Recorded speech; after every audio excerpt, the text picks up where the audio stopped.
የአዲስ አበባ ከተማ አስተዳደር አካባቢ ጥበቃ ባለስልጣን በአካባቢ ጥበቃ ዙሪያ ከሚያከናውናቸው በርካታ ተግባራት መካከል በከተማዋ ውስጥ የሚገኙ ነባር የኢንዱስትሪ ተቋማት በአካባቢ ጥበቃ ዙሪያ የራሳቸውን አስተዋጽኦ እንዲያደርጉና የሚጠበቅባቸውን ኃላፊነት እንዲወጡ ማድረግ ነው። ለዚህም የተለያዩ ተግባራትን ቀርጾ መንቀሳቀስ ከጀመረ ሰነባብቷል። ተቋማት ከሚያመርቷቸው ምርቶች ጎን ለጎን በአካባቢያቸው ለሚኖረው ማህበረሰብና አካባቢን ከብክለት እንዲጠብቁ ለማድረግ ከተቀመጡ መስፈርቶች መካከል የማህበረሰብ ተጽዕኖ አያያዝ አንዱ ነው። በዚህ የማህበረሰብ ተጽዕኖ አያያዝ መስፈርትን በተግባር ላይ የዋሉና ለውጥ አምጥተው በባለስልጣን መስሪያ ቤቱ ይሁንታን ያገኙ ተቋማትን አሰራራቸው ምን እንደሚመስል ቅኝት አድርገናል።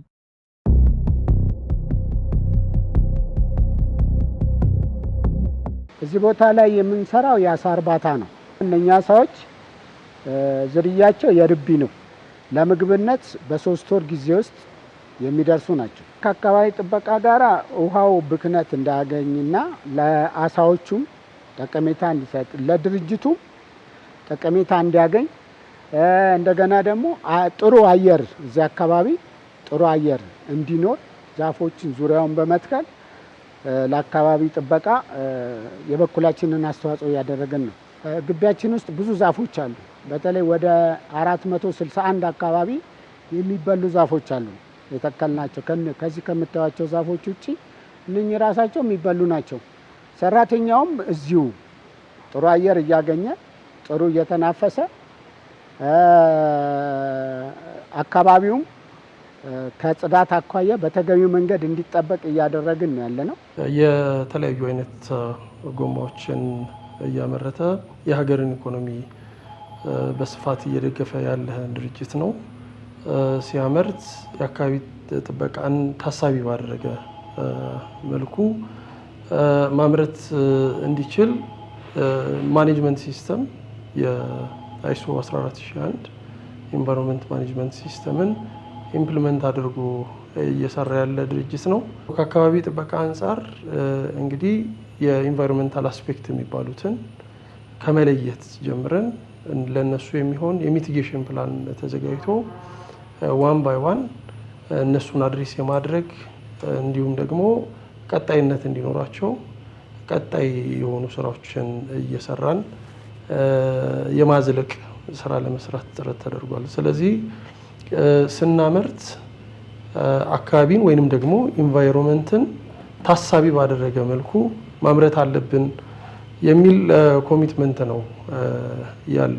ማንኛውም ፕሮጀክት ወደ ስራ ከመግባቱ በፊት ፕሮጀክቱ የሚሰራበት ቦታ ላይ ወርዶ መጀመሪያ ጥናት ይደረጋል። የአካባቢና ማህበረሰብ ተጽዕኖ ግምገማ ፌዴራል የአካባቢ ተጽዕኖ ግምገማ ተብሎ የሚታወቀው አዋጅ 299 2002 ነው እንደ ፈረንጅ የወጣ። ከዚህ በፊት ቀደም ብሎ በንጉስም ከዛ በፊት በነበረ መንግስታት ላይ የተቋቋሙ ኢንዱስትሪዎች እዚህ መሀል ከተማ ላይ ያሉ እነዚህ ነባር ናቸው። ይሄ አዋጅ ከመተግበሩ በፊት የጸደቁት ናቸው። እነዚህ አሁን ካሉበት ነባራዊ ሁኔታ ላይ እንዴት ተስማምተው ይኖራሉ ነው መጀመሪያ ተቋማቱ የሚያስጠኑት ጥናት። የአካባቢና ማህበረሰብ ተጽዕኖ የጥናት ሰነድ ወይም ደግሞ ኢንቫይሮንመንታል ኤንድ ሶሻል ማኔጅመንት ፕላን ሰነድ ሆኖ ከረንትሊ እዚህ ቦታ ላይ በእንደዚህ አይነት ስራ እየሰሩ መቀጠል ይችላሉ አይችሉም የሚለው ነው የሚታየው ማለት ነው ማኔጅመንት ፕላን። ስለዚህ ይሄን ጥናት ለማጥናት አንደኛ አሁን እያስወገዱት ያለ ኤኒ ብክለት ሊሆን ይችላል፣ የድምጽ ብክለት ያላቸው ሊሆን ይችላል፣ የጨረር ብክለት ያላቸው ሊሆን ይችላሉ፣ የውሃ ብክለት የሚያደርሱ ሊሆን ይችላሉ፣ የአፈር ብክለት የሚያደርሱ ሊሆን ይችላሉ። እንዲሁም ደግሞ ከማህበረሰብ እሴት ከሆኑ የባህል በረዛም ያላቸው ተቋማት ሊሆን ይችላሉ። ስለዚህ እነዚህ ሁለቱ እንዴት አጣጥሞ ይሄዳል የሚለው ማኔጅመንት ፕላን ሲያዘጋጅ ይሄ ነው የሚታየው ማለት ነው። የአካባቢ ህጎችን አክብሮ የሰሩ አካባቢ ህጎችን አክብሮ ለመስራትም ከፍተኛ ጥረት ያደረጉ የተለያዩ ፋሲሊቲዎችን የገነቡ ወይንም ብክለታቸውን ለመቀነስ ከፍተኛ ጥረት የሚያደርጉት ተለይተው በየአመቱ ይሸለማሉ ማለት ነው። ስለዚህ ዘንድሮ የተሸለመው የሚቀጥለው አመት ላይ ይሸለም ይችላል። ለውጡን አስጠብቆ ማለት ለኤንቫይሮንመንት የሚያደርገውን አካባቢ እንዳይበከል የሚያደርገውን ጥረት አስጠብቆ ከሄደ በየአመቱ ተሸላሚ ሆኖ ይቀጥላል ማለት ነው። ከድምጽ ጋር ከብክለት ከደረቅ እንዲሁም ደግሞ ከፍሳሽ ዌስቴጆች ጋር የተያዙ ሰፋፊ ስራዎች ተሰርተዋል። ኢንቫይሮንመንቱንም ስታዩ ኢንቫይሮንመንቱ ግቢው ፋብሪካ እስከማይመስል ድረስ በደንብ የተጠበቀ ክትትል የሚደረግበት ለዚህም ደግሞ ከሚመለከታቸው የመንግስት አካላት በተደጋጋሚ እውቅና ያገኘንበት ስራ ነው የተሰራው። ምናልባት ድርጅቱን ሞዴል በማድረግ ቤንችማርክ በማድረግ ሌሎችም ድርጅቶች እየመጡ ተሞክሮ የሚወስዱበት ሁኔታ ነው ያለው። እንግዲህ በቀጣይ ይህን የማዝለቅ ወይንም ደግሞ የማስቀጠል ተጨማሪ ደግሞ አሳይመንቶች እየወሰዱ ስራውን የማስፋት የማሳደግ እያሻሻሉ የሚሄድ ስራዎች በቀጣይ እየሰራን የምንሄድ ነው የሚሆነው።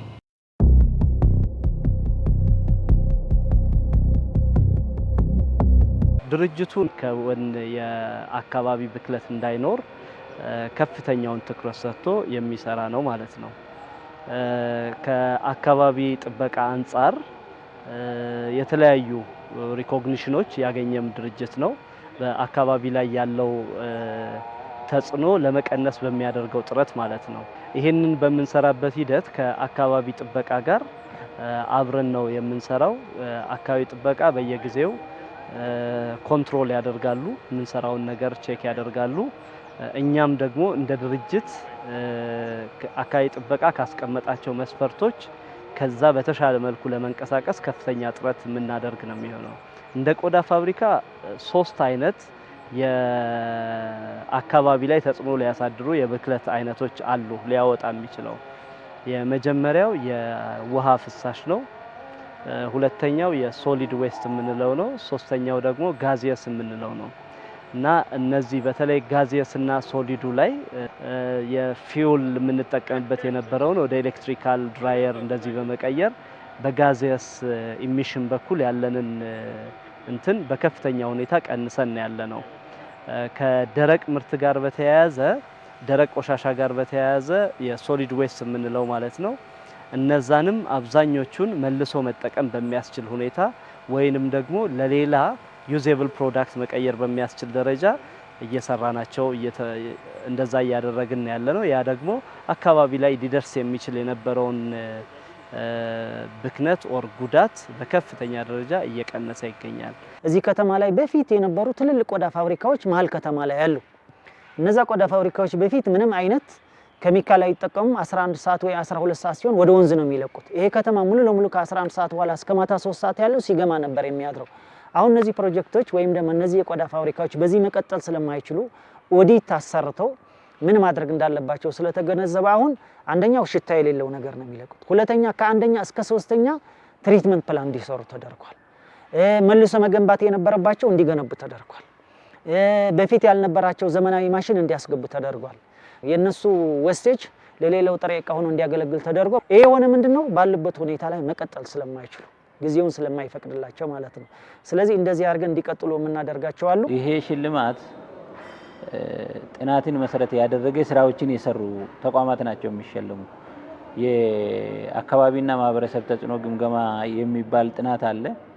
ያንን ጥናት አስጠንተው በዛ መሰረት ደግሞ የተገበሩ የአካባቢና ማህበረሰብ ተጽዕኖ ግምገማ ጥናት የሆነ ኢንዱስትሪ ሲቋቋም ወይንም ስራ ላይ ያለ የአካባቢ አያያዝ እቅድ ነው የምታቀድለት። በዛ መሰረት ወረቀቱ ላይ በተቀመጠው እያንዳንዱን የብክለት ምንጮችን ለመቀነስ ወረቀቱ ላይ በተቀመጠው መሰረት ባጀት መድቦ ጊዜ ሰጥተው በደንብ የሰሩና የብክለት ምንጮቻቸውን እንዲቀንስ ያደረጉ ተቋማት ናቸው ማለት ነው። ለምሳሌ ፍሳሽ ያላቸው ፍሳሻቸውን በደንብ ትሪት የሚያደርጉ እንግዲህ ኮምፓራቲቭሊ ነው ማለት ሁሉንም ፋሲሊቲ ገንብቶ 100% ትሪት የሚያደርጉ ተብሎ ሳይሆን እንግዲህ እውቅናና ሽልማት ሲሰጥ ያለህን ነው የምታወዳድረው። ከነችግሩ ያለህን ታወዳድርና እዚህ ሲር አንተ ትሻላለህ ይሄን ስለሰራ በሚል ነው እንጂ ኢንቫይሮንመንታል ኢንተርናሽናል ስታንዳርዱን ሚት ስላደረጉ አይደለም። ብዙ ነገር ሰርቶ ለውጥ አምጥተዋል የሚባለውን ድርጅት ነው የምንሸልመው። ለምሳሌ ፍሳሽን ስንወስድ ፍሳሻቸውን ቀጥታ በከፍተኛ መጠን ትሪት ካደረጉ በኋላ ወደ ወንዝ የሚለቁ ሳይሆን በተወሰነ ደረጃ መልሶ ለተለያዩ ፐርፐስ ውስጥ ላይ ለሚጠቀሙት ከመጠጥ ውጪ ያሉትን ነገሮች መልሶ የሚጠቀሙበት ከሆነ ወይንም ፍሳሻቸውን በበቂ ደረጃ በፕራይመሪ እና ሰከንደሪ ነው ያላቸው አሁን የተሸለሙት በዛ ደረጃ በደንብ ኬሚካል ተጠቅሞ 25 75% እስከ 75% በሰከንደሪ ትሪትመንት ትሪት ማድረግ ስለሚቻል በዛ ደረጃ አርጓል። ኬሚካልን ፍሪኩዌንትሊ በየጊዜው ይጠቀማሉ፣ አይሸውዱም። ቀን ሌላ ስራ ለሊት ተደብቆ ሌላ ስራ አይሰሩም። ለህሊናቸው ይኖራሉ። በተወሰነ ደረጃ አካባቢ ከተበከለ እኛም እንጎዳለን፣ የኛም ጤና ይታወካል ብሎ የሚያስቡ ተቋማት ብሎ የሚያስቡ የተቋማት ኃላፊዎች አሉ። ቴክኖሎጂዎችን የሚጠቀሙ የአየር ብክለታቸውንም የቀነሱ ውስጥ ላይም ለእያንዳንዱ ነገር የግሪኒንግ ስራዎች ማለት ግቢያቸውን የማሳመር ችግኝ ግቢያቸው ውስጥ በትርፍ ቦታቸው ላይ ተክለው የሚንከባከቡ የሚያሳድጉ ስራዎች በሙሉ ይታያል። ዲቴይል ይታያል ማለት ነው። ቼክሊስት አለው። በዛ ቼክሊስት መሰረት ዝርዝሩን እየሰሩ በጣም ለውጥ ያመጡ ተብሎ የሚመረጡ ናቸው ማለት ነው።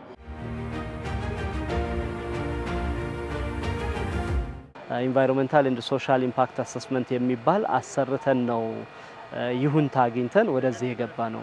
ያንንም አካባቢ ጥበቃ ሲሪየስሊ በማየት እኛ ይሄንን የብክለት መጠን ልንቀንስ የምንችልባቸው ሜካኒዝሞች ተቀባይነት ያላቸውና ፕራክቲካል መሆናቸውን ካረጋገጠ በኋላ ነው ወደ ስራ የምንገባው እና በየተለያየ አመት እንደዚህ አይነት እንሰራለን።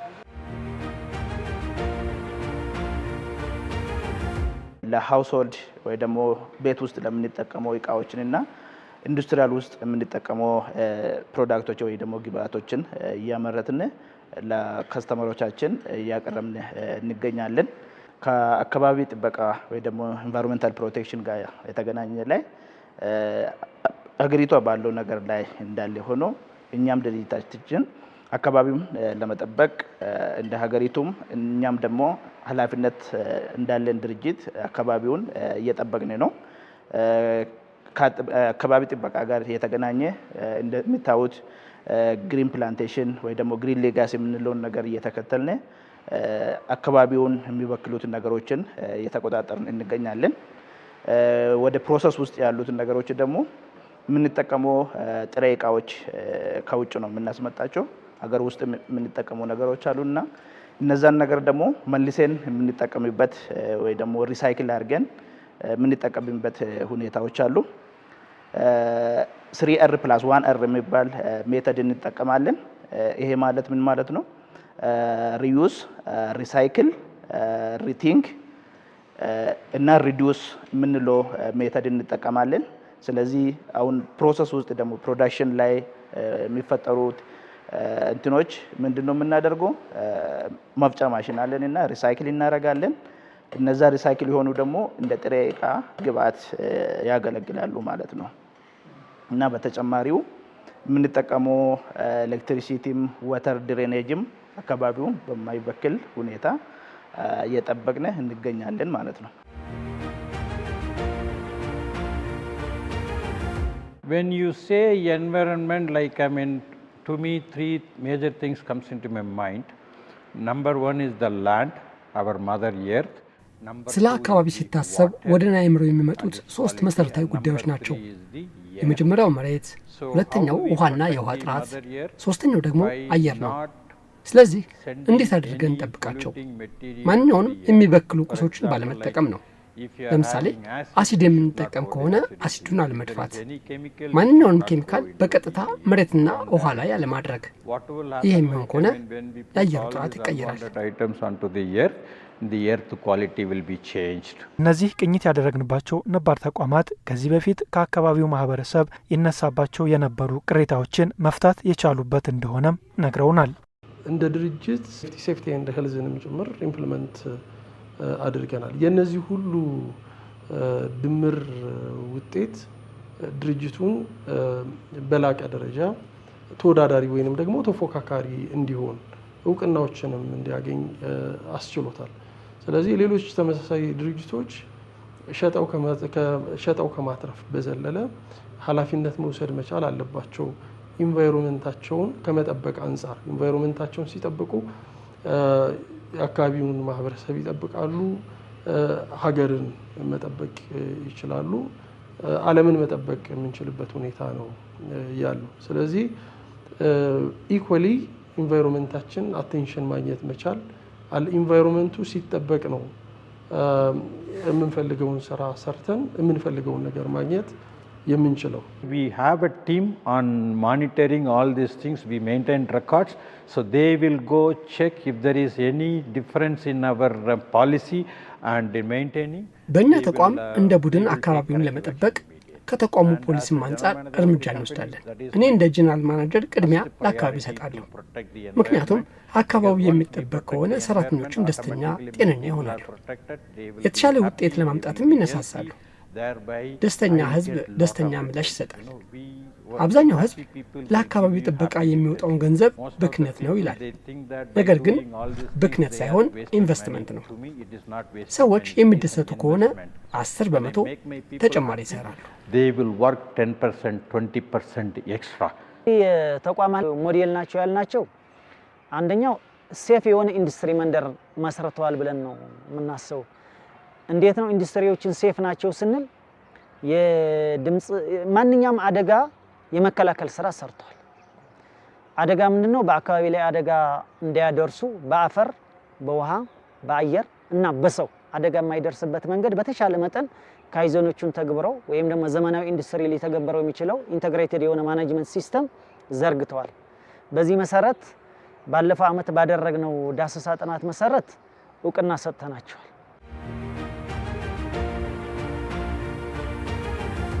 ከአካባቢ ጥበቃ ጋር የምንሰራቸው ስራዎች በዋናነት ውስጣችንን በየጊዜው እንድንፈትሽ፣ ንቁ ሆነን ስራዎችን እንድንሰራ፣ በተለይ በማምረት ሂደቱ ራሱን የቻለ ዲፓርትመንት ቢኖረውም ድርጅት ማምረት ላይ ብቻ በማተኮር ከዚህ በኩል ያለውን ነገር ሚስ እንዳያደርግ በየጊዜው የሚያነቃን ነው የሚሆነው። ከዛ ውጪ በጣም ከፍተኛ ባለሙያዎች ያሉት ተቋም ስለሆነ ከነሱ የሚሰጠንን ፊድባክ እየተገበርን በቀላሉ ችግሮቻችንን እንድንፈታ አስችሎናል። አካባቢ ጥበቃ ባለስልጣን ጋር በየጊዜ መጥቶ ያዩናል፣ ኦዲት ያደርጉናል። ይሄ ዶክመንት ከአካባቢ ጥበቃ ባለስልጣን ነው የተሰጠንና በሱ መሰረት እነዚህን ዶክመንት ላይ ሆነን እኛ የራሳችን ዲቨሎፕ አድርጌ ነው አካባቢን እየጠበቅን እንገኛለን። ይሄንን ስናደርግ ደግሞ ማናጅመንቱ የራሱን አስተዋጽኦ አድርጎ ኢንቫይሮንመንት ጥበቃ ላይ በደንብ ትኩረት አድርጎበት ባጀት በጅቶለት እየሰራ ያለበት ሁኔታ ነው የምንገኝበት። የኛ ድሬኔጅ ወይ ደግሞ ዌስት አካባቢውን እንዳይበክል በምናደርግበት በኦዲት መልክ መጥቶ ያዩናል። ከዛ በዛ መሰረት እነዛን ነገሮች እንትን ለማድረግ ከአካባቢ ባለስልጣንም የተቀበልነው እውቅና አለን፣ ሰርቲፊኬት አለን። የአካባቢ ጥበቃ ስራ የሁሉንም ባለቤትነት የሚጠይቅ ጉዳይ እንደሆነ በሁሉም ዘንድ የሚታወቅ ነው። ስለሆነም ሁሉም የበኩሉን ድርሻ ሊወጣም ይገባል። በፋብሪካችን ዙሪያ በርካታ ዛፎችን ተክለናል። ይህን ስናሰላው ከተልኳችን አንጻር መልካም ጎን ነው። ካርቦን ዜሮ ሲሆን በጣም ጥሩ ነው። እኛም በጣም በርካታ የሆነ ካርቦን ዳይኦክሳይድ እናገኛለን። በተጨማሪም በአካባቢያዊ ጉዳይ በሚሰሩ ተቋማት አካባቢ ጥበቃን አስመልክቶ ኦዲት እንደረጋለን። አካባቢ ላይ ህብረተሰብ አለ፣ መንግስትም አለ። በተለያየ ጊዜ ያንን የተቋቋምንበት ሚሽን አምቢሽናችን እንዳለ ሆኖ እንደ ድርጅትም ስንቋቋም አካባቢን ከፍተኛ ትኩረት ልንሰጥ የሚል ነውና ሚሽናችንም ምቹ የሆነ ወርኪንግ ኢንቫይሮንመንት በመፍጠር ሂደት ውስጥ ነው ምርታችንን ማምረት የምንፈልገውና ያንን በተሳካ ሁኔታ እንድናስቀጥል አስችሎናል። ከቢዝነስ ፐርፎርማንስ አንጻር ሲታይ ደግሞ በጣም ጥሩ ነው። ኤክስፖርት የምናደርግ ድርጅት እንደመሆናችን መጠን አብዛኞቹ ኢምፖርት የሚያደርጉ የኛ ምርት የሚገዙ ደንበኞች አካባቢ ላይ ያለንን ተጽዕኖ በየጊዜው መገምገም ይፈልጋሉ። ለዚህ ደግሞ አንደኛውና ዋነኛው ማሳያችን ሀገሪቱ ያወጣችውን ሕግ ተከትለን የምንሰራ መሆናችን ኦዲቱን እያሳየን በየጊዜው ለቢዝነስ ፐርፎርማንሳችን የምንጠቀምበት ይሆናል ማለት ነውና ሴልስም ላይ የራሱ የሆነ ሚና አለው። ከአካባቢ ጥበቃ ባለስልጣን እውቅና ስናገኝ ለኛ ፋይዳው አካባቢውን ለመጠበቅ ራሳችን ከፍ ለማድረግ ወይ ደግሞ የምናመርተው የአካባቢ ወይ ደግሞ ሰስቴናቢሊቲ ኢንቫይሮንመንት ላይ ያለን እንትኑ በጣም ከፍ ያለ ስም ያስገኘናል። በተጨማሪ ደግሞ የምናመርተው ላይ አሹር ወይ ደግሞ ጥሩ የሆነው ብራንድ ኢሜጅ እንዲኖረን ያደርጋልና በዛ መሰረት ቢዝነሱም እንዲያድግ ያስረዳል ወይ ደግሞ አገልግሎት ወይ ደግሞ ይጠቅመናል ማለት ነው።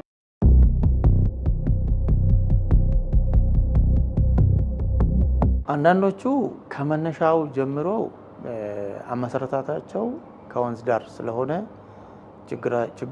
ችግራቸው የሰፋ ነው። ለምሳሌ የሕክምና ተቋማት፣ ትምህርት ቤቶች፣ ዩኒቨርሲቲዎች፣ የቆዳ ፋብሪካዎች፣ የብረት ፋብሪካዎች፣ የፕላስቲክ ፋብሪካዎች፣ ሆቴሎች እነኚህ እና አብዛኛው ደግሞ የመኖሪያ ቤቶች ከወንዝ ተጠግተው ነው የተሰሩት። ስለዚህ ይሄ ታስቦ የተደረገው ተጨማሪ ወጪ ላለማውጣትና ፍሳሽ ቆሻሻቸውን ከወንዙ ጋር ለማገናኘት ነው። ይሄ ከፍተኛ ጥፋት ሲያደርስ ቆይቷል። አሁን መቆም አለበት ተብሎ በወጣው ደንብ መሰረትም እንዲያቆሙ ቁጥጥር እያደረግን ነው ያለ። ቅጣትም እየቀጣ ናቸው። የመንግስት ተቋማትም ተቀጥተዋል፣ የግለሰቦች ሁሉም ተቀጥተዋል። ስለዚህ እነኚህ የአካባቢ ሕግን ጠብቆ እንዲሰሩ ነው የምንመክራቸው የምንደግፋቸው ማለት ነው። ሌሎች ደግሞ የተሻለ ስራ የሰሩ የተሻለ አካባቢያቸውን በተሻለ ሁኔታ የያዙትን እናበረታታለን፣ እንደግፋለን። ግን ቀጣይነት ሊኖረው ይገባል። አንድ ጊዜ ዛሬ ሰርቲፊኬት ሰጥተን ነገ ካበላሸ ከበከለ ቅጣትም ሊከተል ይችላል ማለት ነው። አንዳንዶቹ አሁን ከውጭ ሀገር እንደዚህ ጎልደን ሰርቲፊኬት አለን እንደዚህ ሰርቲፊኬት አለን የሚሉ አሉ። ለዛ ጊዜ ለተፈጠረው አካባቢው እንዴት እንደያዙ ለሚያሳዩ ነገር መረጃው ትክክል ስለሆነ እውቅና ተሰጥቶ ሊሆን ይችላል። ግን በቀጣይነት ምንም ሳያዛንፉ መያዝ አለባቸው። እውቅናቸው ከቅጣት እንዲያድናቸው ተጨማሪ እውቅናም እንዲሰጣቸው አካባቢውን በጀመሩት ሁኔታ መንከባከብ አለባቸው። ይህን ደግሞ እኛ በየጊዜው ባለሙያ መላክ በመከታተል ቼክ እናደርጋለን። አንዳንዴ ምንድነው የሚፈጠረው? አንድ ጊዜ እውቅና አግኝቻለሁና ከዚህ በኋላ ቁጥጥር ማይደረግብኝ ብሎ የሚሳሳቱ አሉ። ሁለተኛ ደግሞ ከትሪትመንት ፕላንት የሚወጣው ውሃ ሁለት አይነት የመውጫ አውትሌት ያላቸው አሉ። አንዳንዱ ትሪት ተደርጎ ተጣርቶ ወጣ ሲባል የሚወጣበትና ሌላው ደግሞ ታዛቢ ተቆጣጣሪ በሌለበት ለምሳሌ ዝናብ ሲዘንብ ሌሊት እንደዚህ ዝም ብሎ የሚለቀዋል። በራሳቸው ይሄ እንደ ፖሊስና ሌባ እርስ በርስ መጠባበቅ ሳይሆን እንደ ዜጋ ኃላፊነት ሊሰማቸው ይገባል። እነሱ የሚሰሩት ስራ ሌላውን አካል መጉዳት የለበትም።